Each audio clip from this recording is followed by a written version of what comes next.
Hello everyone, कैसे हैं आप सभी लोग। आशा करती हूँ आप सभी लोग ठीक होंगे। जैसा कि अभी तक हमने बीएड प्रथम वर्ष के जो हमारा पहला बुक था ज्ञान एवं पाठचर्या, उसका चौथा चैप्टर हम लोग पढ़ रहे थे, जिसमें हम लोगों ने पार्ट 1 में चौथे चैप्टर को आधा पढ़ा था और आज हम लोग पार्ट 2 में चौथे चैप्टर को पूरा पढ़ेंगे। तो हमने जो पार्ट 1 में लास्ट टॉपिक पढ़ा था वो था प्रयोजनवाद और पाठ्यक्रम। प्रयोजनवाद के अनुसार पाठ्यक्रम कैसा होना चाहिए। आज हम लोग पढ़ेंगे जो हमारा बचा हुआ चैप्टर है, तो हम लोग पढ़ेंगे प्रयोजनवाद और शिक्षण विधि। प्रयोजनवाद के अनुसार कैसी शिक्षण विधियाँ थी, तो हम लोग देखते हैं थोड़ा सा। प्रयोजनवादी विचारकों ने परंपरागत शिक्षण विधियों को नकारते हुए नवीन शिक्षण विधियों का प्रतिपादन किया है। उनके अनुसार शिक्षण विधि का निर्माण करते शिक्षण प्रक्रिया को स्वदेश बनाने का लक्ष्य सामने रखना चाहिए। यह क्रियात्मक, प्रयोगात्मक और स्वानुभव पर बल देता है। तो हम लोग देखते हैं जो प्रयोजनवाद के अनुसार शिक्षण विधियां हैं।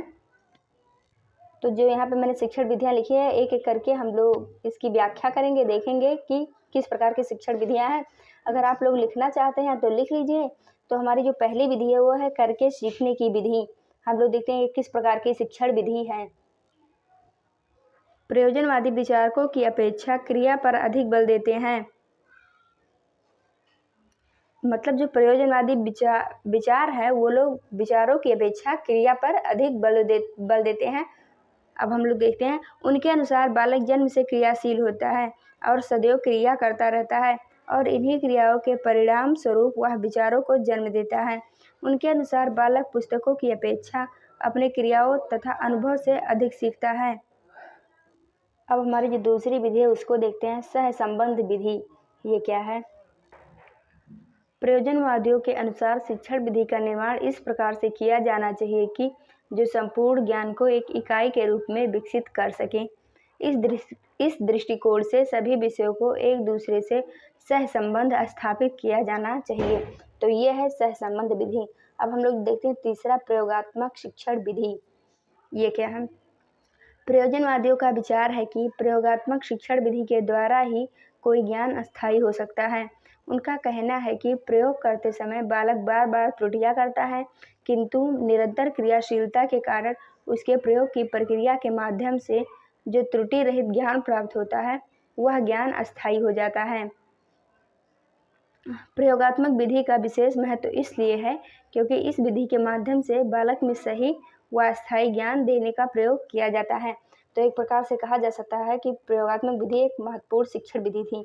अब हम लोग अगली विधि देखते हैं, योजना विधि। ये क्या है।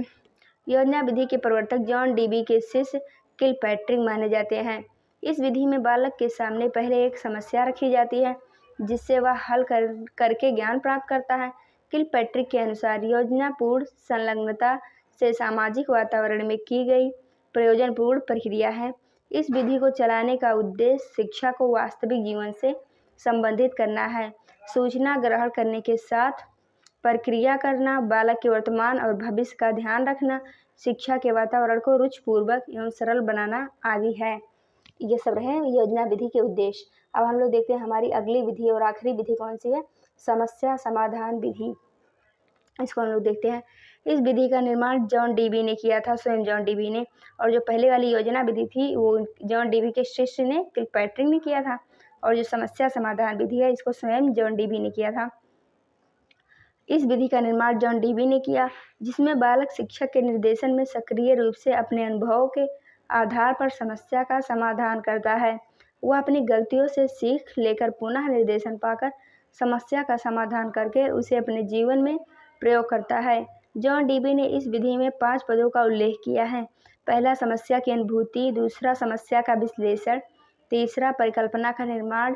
चौथा, परिकल्पना का परीक्षण और मूल्यांकन। इन 5 विधियों के माध्यम से बालक अपने समस्या का समाधान करता है। तो ये रहा हमारा समस्या समाधान विधि। तो जो प्रयोजनवाद के अनुसार शिक्षण विधियाँ थी इसको हमने जान लिया। अब जो हमारा अगला हेडिंग है उसको देखते हैं। तो ये छोटा छोटा हेडिंग है जो मैंने यहाँ पे लिखा है, लेकिन टिप्पणी में पूछा जाता है तो इसको हम लोग देख लेंगे। प्रयोजनवाद के अनुसार शिक्षार्थी कैसे होने चाहिए, प्रयोजनवाद के अनुसार शिक्षक कैसे होने चाहिए, प्रयोजनवाद के अनुसार विद्यालय किस प्रकार का होना चाहिए।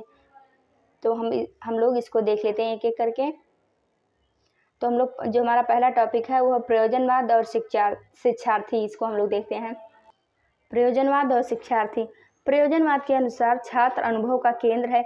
यदि वह अनुभव करने में सक्षम नहीं है तो उसकी शिक्षा संभव नहीं है।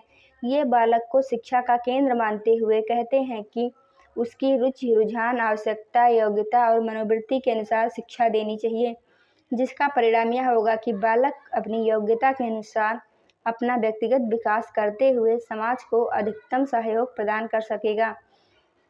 तो ये रहा प्रयोजनवाद के अनुसार शिक्षार्थी के प्रकार।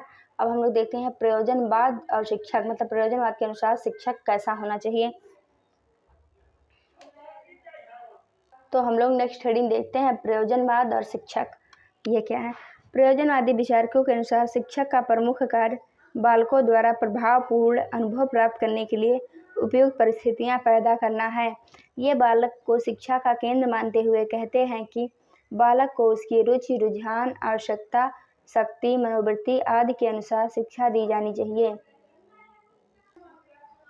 शिक्षक का कार्य बालक के मस्तिष्क में परंपरागत मूल्यों और आदर्शों को भरना नहीं है, बल्कि उन्हें इस योग्य बनाना है कि वे अपनी आवश्यकताओं को पूरा करके अपने जीवन में आने वाली समस्याओं का समाधान कर सकें। ये रहा प्रयोजनवाद और शिक्षक। अब हम लोग देखते हैं प्रयोजनवाद और विद्यालय। प्रयोजनवाद के अनुसार विद्यालय का कौन सा प्रकार होना चाहिए, कैसा वातावरण होना चाहिए, ये सब हम लोग देखते हैं। प्रयोजनवाद और विद्यालय में प्रयोजनवादी विद्यालय को एक प्रयोगशाला मानते हैं। विद्यालय में बालक अपने प्रयोग करता है और अपनी समस्याओं का समाधान करता है। प्रयोजनवादी विचारक परंपरागत विद्यालय का विरोध करते हैं। उनके अनुसार ऐसे विद्यालय पूर्व निर्धारित उद्देश्यों को लेकर संचालित होते हैं, जबकि उद्देश्य शिक्षा के न होकर बालकों के होते हैं, जो परिस्थिति और आवश्यकता के अनुसार बदलते रहते हैं। बालक विद्यालय में रहकर नित्य नए प्रयोग करते हुए उसे सामाजिक जीवन में आने वाली व्यवहारिक समस्याओं के समाधान में लगाता है। तो ये रहा प्रयोजनवाद और विद्यालय। अब हम लोग देखेंगे प्रयोजनवाद और अनुशासन। प्रयोजनवाद किस प्रकार के अनुशासन की बात करता है, तो हम लोग देखते हैं थोड़ा सा। प्रयोजनवाद सामाजिक अनुशासन पर बल देता है।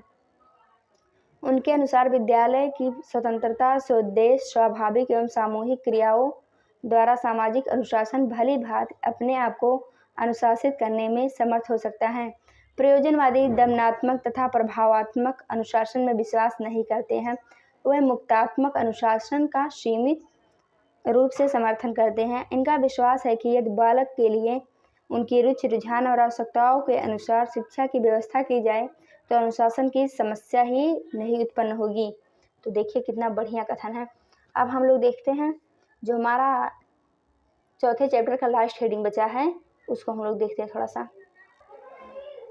प्रयोजनवादी शिक्षा की प्रमुख विशेषताएं। अब हम लोग देखते हैं प्रयोजनवादी शिक्षा की प्रमुख विशेषताएं कौन कौन सी हैं। तो जो पहली विशेषता वो है शिक्षा जीवन के रूप में। तो हम लोग देखते हैं प्रयोजनवादी शिक्षा किस प्रकार से जीवन के रूप में अपनी भूमिका निभाती है।